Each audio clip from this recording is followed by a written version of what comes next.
Hey guys, SimplyFresh here from Tag TV, giving you an in-depth look at my Cyclops build for PvP. Starting off with his skills, in his optics tree I maxed out Ricochet Blast, Optic Barrage, and Concussive Force. In his fighting tree I maxed out Uncanny Focus, and in his tactics tree I maxed out Defensive Tactician and Veteran Command. I put 1 point into Combat Roll, 1 point into Rallying Command, 1 point into Cunning Blast, and the remaining points into Side Roll. Ricochet Blast is his best power for taking down enemy towers and enemy golems. Enemy players that are near the tower or golem you are attacking will be affected by the beams, as it will bounce back and forth between the player and the golems. This makes it more difficult for the enemy player or the enemy team to push back. Optic Barrage is his best power to use against enemy players. This is his highest single target DPS power. Concussive Force provides some form of crowd control for Cyclops. Combined with Ricochet Blast, can knock down the entire enemy team for a few seconds, giving your team the edge it needs to get those player kills and push further. Uncanny Focus is great for the passive dodge and the spirit regen, allowing you to stay in the fight longer and to spam your Optic Barrage for lengthier periods of time. Defensive Tactician is great for the passive dodge buff that could save you from potential enemy kill shots. Veteran Command is great for buffing your team with extra damage rating, attack speed, and movement speed. It's also best for pushing the enemy team, as it allows you to revive a single nearby teammate that is down. Rallying Command is best for removing all crowd control effects on yourself and your teammates. This power is spammable, so any form of CC should not be a problem.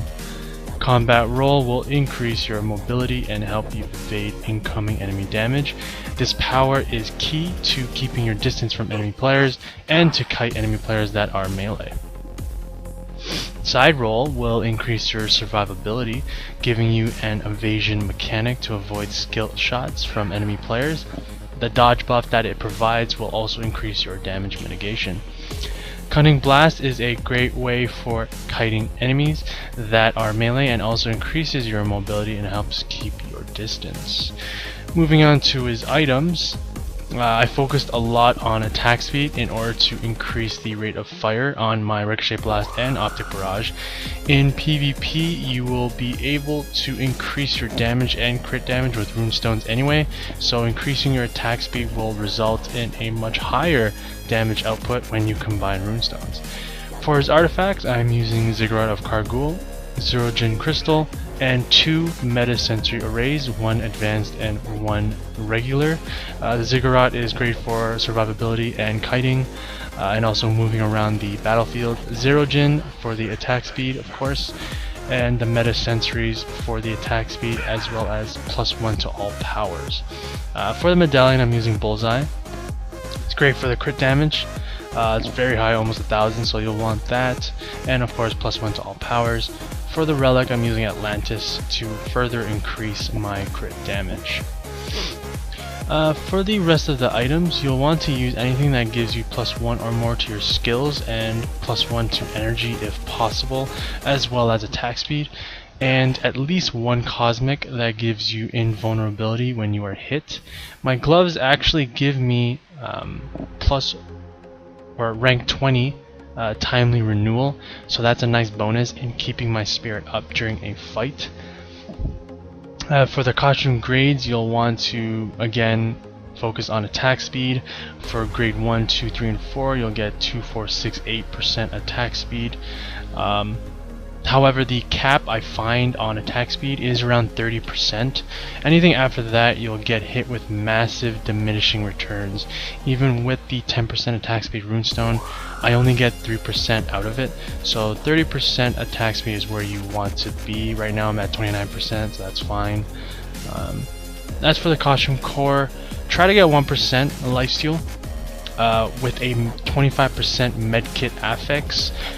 If you get a +1 to energy, that's fine too. It's not important. Going from unearthly to cosmic, you only get 1% increase in damage and a 1% increase in the spirit cost anyways, so it's not really that important.